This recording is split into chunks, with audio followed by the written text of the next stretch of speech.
Spiritual ஜோதிடம் TV நேயர்களுக்கு astro KS ஐயங்காரின் பணிவான நமஸ்காரங்கள். வார பலன் 4/3/2024 10/3/2024 வரை உண்டான வாரத்திற்கு என்னென்ன பலன்கள்ன்றதை பார்ப்போம். முதல்ல கோல்சாரம். இந்த வாரத்தில் காலபுருஷ தத்துவத்தின் முதல் ராசியான மேஷ ராசியில் குரு பகவான், 6ஆம் இடம்னு சொல்லக்கூடிய கன்னியில கேது பகவான், மகரத்தில் செவ்வாய் மற்றும் சுக்கிரன், கும்பத்தில் சனி மற்றும் சூரியன், மீனத்தில் ராகு மற்றும் புதன்.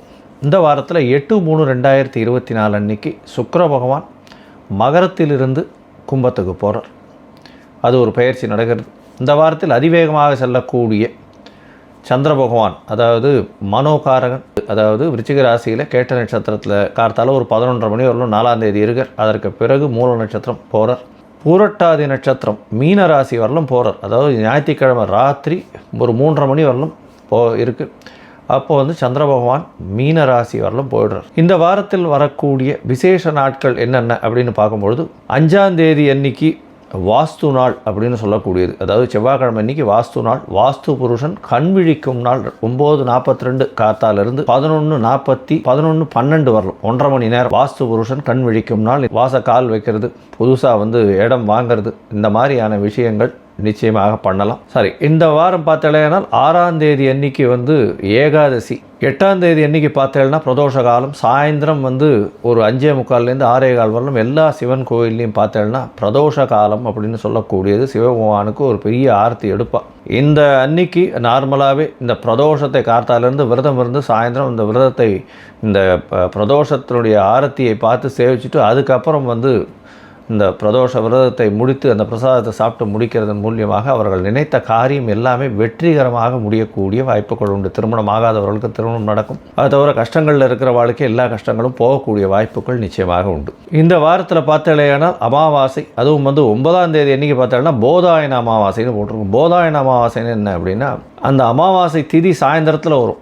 அதாவது கிட்டத்தட்ட ஒரு 5:30 மணிக்கு 5:30 மணி 5:45 மணிக்கு சூரியன் அஸ்தமனம் காலத்தில் வந்துடும். அதனால் போதாயன அமாவாசைன்னு சொல்கிறது. 10ஆம் தேதி அன்னைக்கு தான் சர்வ அமாவாசை. கார்த்தால சூரியன் உதிக்கும் பொழுதே அமாவாசை காலமாக இருக்கும், திதியாக இருக்கும். முதல் நாள் அமாவாசை திதி ஆரம்பித்தாலும் அடுத்த நாள் சூரிய உதயத்தை வச்சு தான் அமாவாசை பண்ண முடியும். மாசி மாதத்தினுடைய அமாவாசை பிதர்களுக்கு செய்ய வேண்டிய கர்மாக்களை செய்ய வேண்டியது கடமை. இது தாய் தந்தையர் இல்லாதவர்கள் கண்டிப்பாக அவர்களுக்கு உண்டான கர்மாக்களை செய்ய வேண்டியது நிச்சயமாக உண்டு, கண்டிப்பாக பண்ணணும். இந்த வாரத்தில் பார்த்தோம்னா எந்தெந்த ராசிக்காரர்களுக்கு சந்திராஷ்டமம் அப்படின்னு பார்த்தாலேயானால் மேஷம், ரிஷபம், மிதுனம், கடகம், சிம்ம ராசி வரலும் சந்திராஷ்டம காலம் போகிறது. இதன் மூலியமாக சந்திர பகவான் மனோகாரகன் 8ஆம் இடத்தில் மறைந்து இருக்கக்கூடிய காலம்ன்றதுனால சந்திர பகவானுக்கு உண்டான எளிய பரிகாரம் முடிஞ்சதுன்னா பக்கத்தில் இருக்கிற கோவிலில் வெள்ளை அரளி செடி, அது ஒரு 2 செடி வாங்கி தானமாக கொடுத்து அது ஒழுங்காக நல்லபடியாக வளர்கிறதுக்கு உங்களால் முடிஞ்ச ஹெல்ப் பண்ணுங்க. தண்ணி பாய்ச்சறதோ, தண்ணி கொஞ்சம் டெய்லி கொண்டு போய் கொட்டிட்டு வர்றது, அந்த மாதிரியான விஷயங்கள் பண்ணிகிட்டே வாங்க. உங்களுடைய சந்திராஷ்டமத்தின் தாக்கம் நீங்கும். சரி, இந்த வீடியோ பார்த்துட்டு இருக்கவளுக்கு என்கிட்ட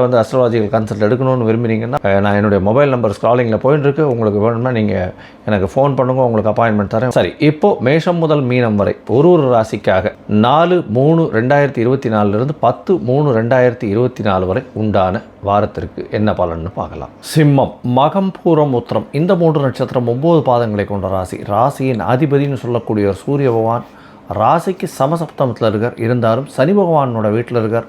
சனி பகவான் மூல திரிகோண வீட்டில் ஆட்சி பெற்று போயிருக்கக்கூடிய வேளையில் சூரிய பகவான் அங்கே இருக்கார். இந்த காலகட்டத்தில் இந்த அரசியல் பிரச்சனைகள், அரசியல் சார்ந்தவர்களுக்கு பிரச்சனைகள், அது தவிர அரசு வேலைகள் சார்ந்தவர்களுக்கு பிரச்சனைகள் மிகவும் அதிகமாக இருக்கும். அதுவும் தொழிலாளர்கள் மூலியமாக மிகப்பெரிய பிரச்சனைகள் வரக்கூடிய வாய்ப்புகள் நிச்சயமாக இருக்கும் இந்த வாரத்தில் பார்த்தாலேயானால் உங்களுடைய ராசிக்கு 9ஆம் இடத்துல குரு பகவான் இருந்து உங்களுடைய ராசியை பார்க்கறதுனால உடல் நலத்தில் அந்த அளவு தொய்வு இருக்கக்கூடிய வாய்ப்புகள் இல்லை. இருந்தாலும் உங்களுடைய ராசிநாதன் சனியோடு இருக்கிறதுனால மென்டல் ப்ரெஷர் ரொம்ப அதிகமாக இருக்கக்கூடிய வாய்ப்புகள் உண்டு.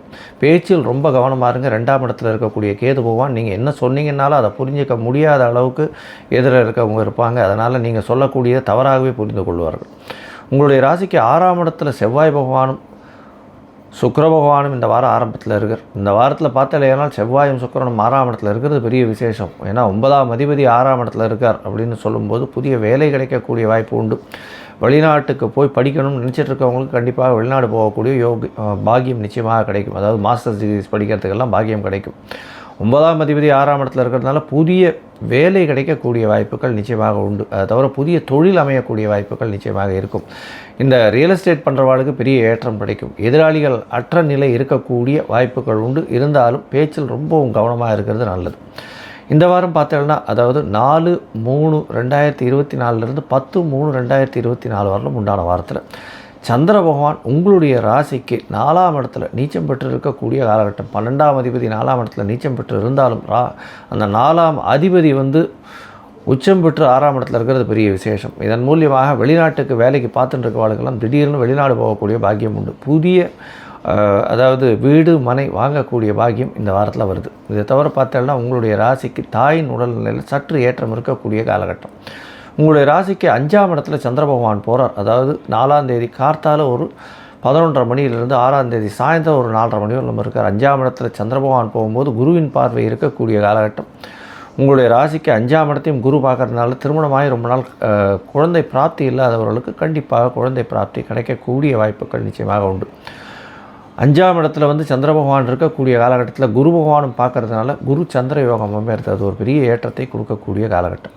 உங்களுடைய ராசிக்கு 6ஆம் இடத்துல சந்திர பகவான் போகிறார். இது 6ஆம் தேதியிலிருந்து 8ஆம் தேதி இரவு ஒரு 7:30 மணி வரலும் இருக்கக்கூடிய காலகட்டம். இந்த காலகட்டத்தில் செவ்வாய் பகவானோட சேர்ந்து சுக்கிர பகவானோட சேர்ந்து சந்திர பகவான் இருக்கார். சந்திர பகவான் அதீத ஒளித்துவம் பெறக்கூடிய வாய்ப்பு. ஏன்னா சுபரோடு சேர்ந்து இருக்கக்கூடிய சந்திர பகவான்றதுனாலையும் செவ்வாய் உச்சம் பெற்று இருக்கிறதுனாலையும் 12ஆம் இடத்து அதிபதி 6ஆம் இடத்துல இருக்கிறதுனால உடல்நிலையில் சற்று தொய்வு இருக்கும். இருந்தாலும் வெளியூர் வெளிமாநிலம் போகக்கூடிய வாய்ப்புகள் வரும். வெளிநாட்டுக்கு போய் வேலைக்குன்னு போகக்கூடிய வாய்ப்புகள் நிச்சயமாக இந்த வாரம் உங்களுக்கு வரும். இந்த வாரத்தில் உங்களுடைய ராசிக்கு சப்தமத்தில் சந்திர பகவான் போகிறார். அதாவது 8ஆம் தேதியிலிருந்து 10ஆம் தேதி இரவு 9:30 மணி வரும் சந்திர பகவான் 7ஆம் இடத்துல சப்தமத்தில் போய் இருக்கார்.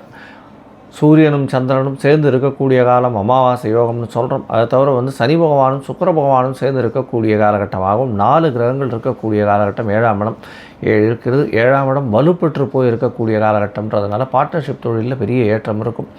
எதிர்பாலினத்தவர் மூலியமாக நல்ல ஒரு ஏற்றம். அதை தவிர நண்பர்களோட சில என்ன சொல்கிறது மனம் விட்டு பேசுவீங்க. ஆனால் சில பிரச்சனைகளில் நண்பர்கள் மூலியமாக மாட்டக்கூடிய வாய்ப்புகள் நிச்சயமாக உண்டு. உங்களுடைய ராசிக்கு 10ஆம் தேதி ராத்திரி ஒரு 9:30 மணிக்கு மேலே சந்திராஷ்டம காலம் ஆரம்பிக்கிறது. ஏன்னா 8ஆம் இடத்துல சந்திர பகவான் போகிறார். அது ஒரு 2 நாள் இருக்கக்கூடிய காலகட்டமாக இருக்கும். இந்த வாரம் பொதுவாகவே பார்த்தோம்னா இந்த சிம்மராசிக்காரர்களுக்கு நல்ல ஏற்றம் இருக்கும். உடல்நிலையில் நல்ல ஏற்றம் இருக்கும். இருந்தாலும் சிறு பிரச்சனைகள் வரும். ஏன்னா 6ஆம் இடத்துல செவ்வாய் பகவான் இருக்கிறதுனால சூட்டின் வழியாக சில பிரச்சனைகள் வரக்கூடிய வாய்ப்புகள் இருக்கும். குழந்தை பிராப்தி ஏற்படக்கூடிய வாய்ப்புகள் நிச்சயமாக உண்டு. புதிய வேலை கிடைக்கக்கூடிய வாய்ப்புகள் உண்டு. படிக்கக்கூடிய மாணவர்களுக்கு போட்டித் தேர்வில் வெற்றி பெறக்கூடிய வாய்ப்புகள் நிச்சயமாக இருக்கக்கூடியதாக இருக்குது. இந்த வாரத்தில் மொத்தமாக பார்த்தாலேயானால் இந்த சிம்ம ராசிக்காரர்களுக்கு பெரிய ஏற்றம் கிடைக்கக்கூடிய வாய்ப்புகள் நிச்சயமாக இருக்கும். நீங்கள் வீட்டில் இந்த சூரியனுக்கு உண்டான அந்த கார்த்தால ஆதித்ய ஹிருதயம் போட்டு கேட்குறதும் விஷ்ணு சகஸ்ரநாமம் பாராயணம் பண்ணுறதும் ரொம்பவும் ஏற்றத்தையும் மாற்றத்தையும் கொடுக்கும். அருகில் இருக்கக்கூடிய நவகிரக சன்னதியில் சூரியனுக்கு கொஞ்சம் கோதுமை தானமாக கொடுக்கறது ரொம்பவும் விசேஷத்தை கொடுக்கும்.